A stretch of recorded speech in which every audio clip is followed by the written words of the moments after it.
I think we are good to go. बिस्मिल्लाहिर्रहमानिर्रहीम, अस्सलाम वालेकुम नाज़रीन, आप देख रहे हैं राय साकिब डिजिटल मीडिया। आज मेरे मेहमान अबू बकर साहब हैं जर्मनी से।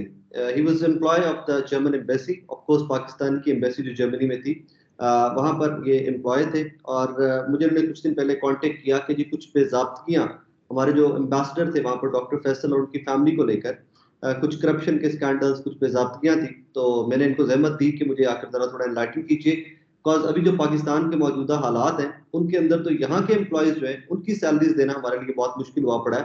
तो जो पाकिस्तान से बाहर बैठे हुए एम्प्लॉयज और एम्बेसीज हैं वो किस तरह अब्यूज ऑफ पावर और करप्शन कर रही हैं, थोड़ा सा आज उसके ऊपर बात करेंगे। उपकर भाई कैसे हैं आप? खैरियत से? अस्सलाम वालेकुम जी, थैंक यू जी, मैं खैरियत से हूं, ठीक है। अल्हम्दुलिल्लाह। आप सुनाएं। जो बैकग्राउंड, आप जर्मन एम्बेसी में मुलाजमत कर रहे थे, पाकिस्तान की एम्बेसी इन जर्मनी, वहां पर मुलाजमत कर रहे थे आप? हाँ जी, मैं एज लोकल, वन? जी मैं as admin assistant local employ, I did my masters here from Germany, second masters. और उसके बाद मुझे जर्मन एम्बेसी, ये पाकिस्तान एम्बेसी जर्मनी में मैं जॉब स्टार्ट कर दी जनवरी 2018 में। और मुझे मोर देन 5 इयर्स हो गए हैं यहाँ पे काम करते हुए, डिफरेंट पोजीशंस पे, आईटी सपोर्ट, प्रेस असिस्टेंट और ये एडमिन असिस्टेंट। एडमिन असिस्टेंट मुझे रिस्पॉन्सिबिलिटीज मिली जनवरी 2022 में।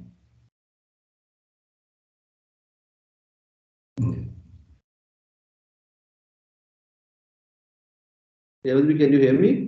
जी जी, I can hear you. Should I continue? अच्छा जी, प्लीज प्लीज।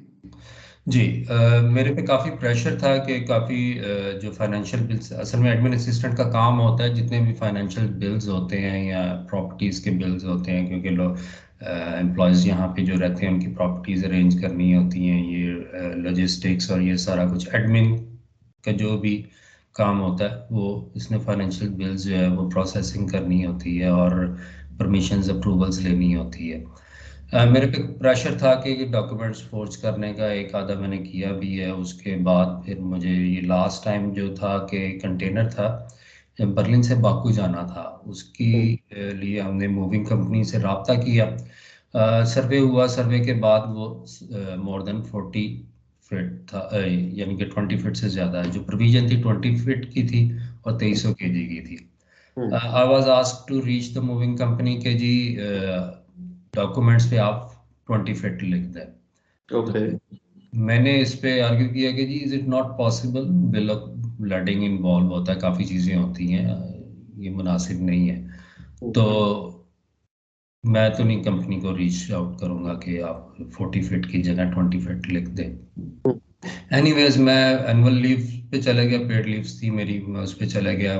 वापस आया तो वो बिल था, मैंने एज पर प्रैक्टिस उसको प्रोसेस कर दिया। तो यानी कि वो एचओसी के आगे पुट करना होता है, एचओसी जो हेड ऑफ चांसरी है वो उसकी अप्रूवल देता है, वो आगे मार्क कर देता है एम्बेसडर को, एम्बेसडर दोबारा हेड ऑफ चांसरी को मार्क कर देता है, वो फिर अकाउंटेंट को मार्क करता है, अकाउंटेंट उसके अकॉर्डिंग पे जो चेक बनाता है उस पर अकाउंटेंट के साइन होते हैं और हेड ऑफ चांसरी के साइन होते हैं। एनीवेज मीनवाइल ये प्रोसेस ये इसका होता है कि एज पर रूल्स आपको 2 बिड्स और लेनी होती है, यानी 3 कंपेटिटिव बिड्स होनी चाहिए, लोएस्ट अवार्ड होता है। अब मैंने बाकी 2 कंपनीज को और भी काफ़ी कंपनीज को रीच आउट किया जिसमें सब ने रिफ्यूज़ कर दिया। तो मुझे अकाउंटेंट की तरफ से प्रेशर आया कि आप इसको फोटोशॉप कर लें, तो जिसमें मैंने रिफ्यूज़ कर दिया कि जी इट्स नॉट माई, यानी कि ये मेरा काम नहीं है और मैं नहीं कर सकता।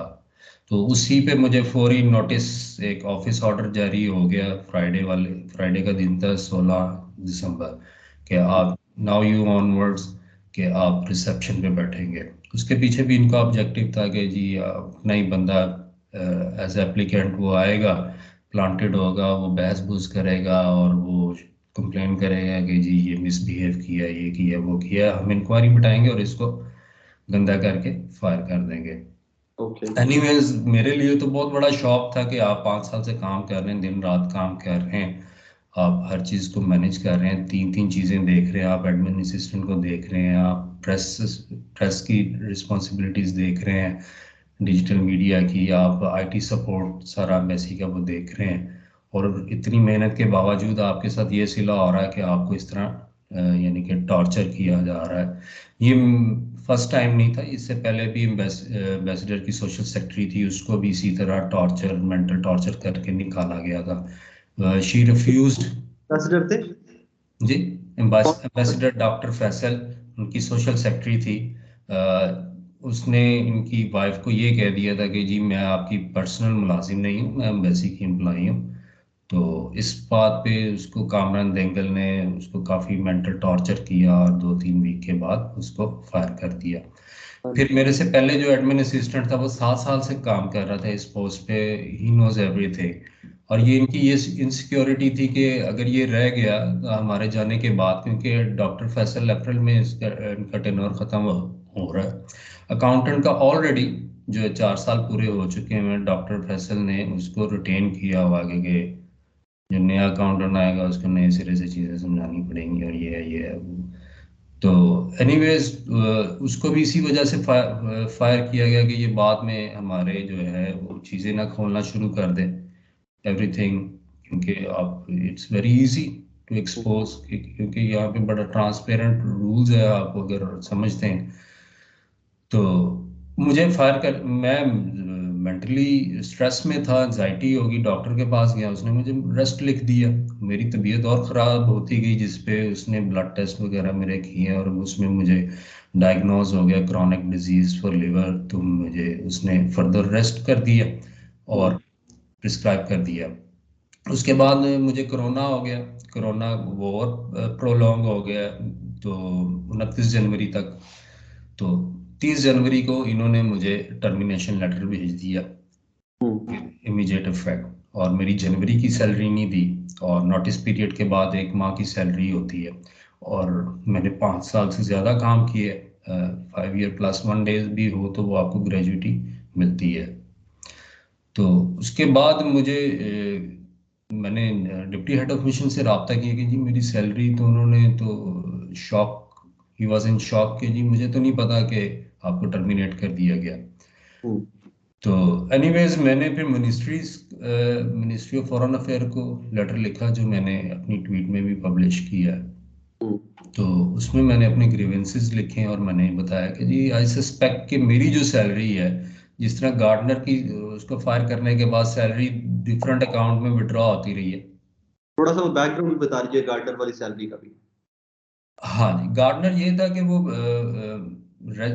पाकिस्तान एम्बेसी की जो रेजिडेंस है ना, एम्बेसडर डॉक्टर फैसल की जो रेजिडेंस है उस पे वो एज अ गार्डनर था, अशरफ अली। तो वो 2020 उसको फायर कर दिया गया रमज़ान ईद के बाद, जब इनके ज़ाती मुलाजिम आ चुके कोक वगैरह।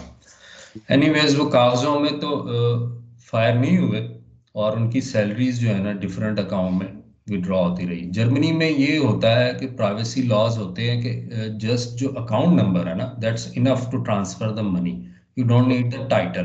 टाइटल में आप कुछ भी लिख सकते हैं। अगर आपका अकाउंट राय साकिब का है तो आप वो कर लिख के आप ट्रांसफर कर सकते हैं, नो बडी ऑब्जेक्ट, अनटिल अनलेस रिसीवर या सेंडर का कोई ऑब्जेक्शन ना हो। एनीवेज वो इसी तरह जो है ना चेक बनते रहे हैं उस पे अशरफ अली का नाम, लेकिन अकाउंट उसका नहीं था। ये सिलसिला दोबारा से 2022 में मिनिस्ट्री से एक खत आता है मिड यानी जुलाई में कि जी आप इसको जो जितने भी लोकल एम्प्लॉयज हैं उनके कॉन्ट्रैक्ट शेयर करें।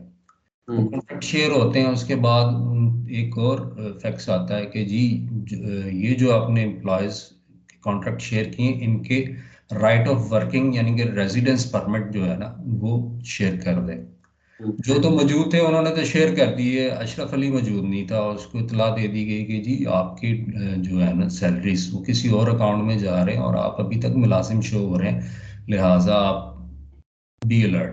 तो उसने इनसे ताउन करने से इनकार कर दिया। इन्होंने उसको रीच आउट किया, उसके घर तक गए, उसको कहा कि जी हमें पुराने रिकॉर्ड के लिए आपका कार्ड चाहिए काइंडली। तो उसने ताउन करने से इनकार कर दिया और ही इवन सेड कि अगर आप मुझे ज़्यादा तंग करेंगे I will go to police report it. Anyways इन्होंने लिख के भेज दिया कि जी ये सीट वेकेंट है सितंबर 2022। तो वो 2 साल उसकी सैलरी खाते रहे हैं। उसके बाद फिर फर्नीचर्स के बिल्स हैं जो हेड ऑफ चांसरी कामरान बेंगल। जी जी, मैं सुन रहा हूँ, मैं सुन रहा हूँ। हाँ, हेड ऑफ चांसरी कामरान देंगल के जो बिल हैं कि 12,400 कुछ राउंड अबाउट बिल है, जो मैंने एग्जैक्ट फिगर मेंशन की हुई है लेटर में भी, और उसका वाउचर नंबर भी मेंशन किया हुआ। यहाँ पे रूल ऑफ थंब ये होता है कि जो भी इनवाइस होती है ना 100 यूरो से ऊपर, उस पे वैट जो होता है ना, जैसे वैल्यू एडेड टैक्स है, जैसे जीएसटी है पाकिस्तान में 16%, 18%, ये एप्लीकेबल होता है रिफंड के लिए।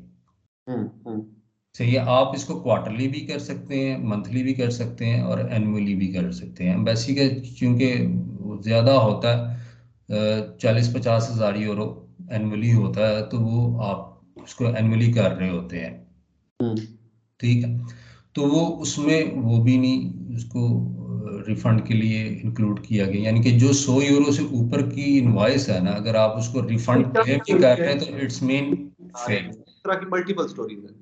हाँ जी, वो यही है ना कि आप इनवाइसेस होती हैं उसको फोटोशॉप किया जाता है और उसके डिफरेंट अकाउंट्स में पैसे विड्रॉ कर लिए जाते हैं। तो आपने जब लिखा है हमारी मिनिस्ट्री ऑफ फॉरेन अफेयर्स को, तो फिर राब्ता उन्होंने किया वापस आपको? अभी अभी तक मुझे कोई राब्ता नहीं हुआ ना, ओके, मुझे एक्नॉलेजमेंट मिली है कि जी आपका लेटर रिसीव हुआ, हम इस पे कुछ वर्किंग कर रहे हैं, टेक योर टाइम।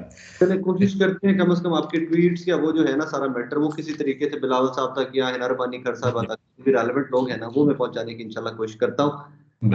अपना ख्याल रखिएगा, कोई भी अपडेट हो इस किस्म का तो आपने हमें बताते रहना है। जी, तो thank you so much. Ahmad Abubakar Sahab नाज़रीन हमारे साथ मौजूद थे। पाकिस्तान की जर्मनी में जो एम्बेसी है वहां पर काम करते रहे, और वहां पर जो जो कुछ होता रहे, ये कुछ हाइलाइट्स हैं, ये सिर्फ उन्होंने बताई हैं। फर्दर मैं इसके ऊपर थोड़ा सा जो हमारा फॉरेन ऑफिस है उससे कांटेक्ट करके फिर अहमद भाई से दोबारा कांटेक्ट करेंगे और इंशाल्लाह डिटेल्स आप तक लेके आएंगे। Thank you very much, thank you.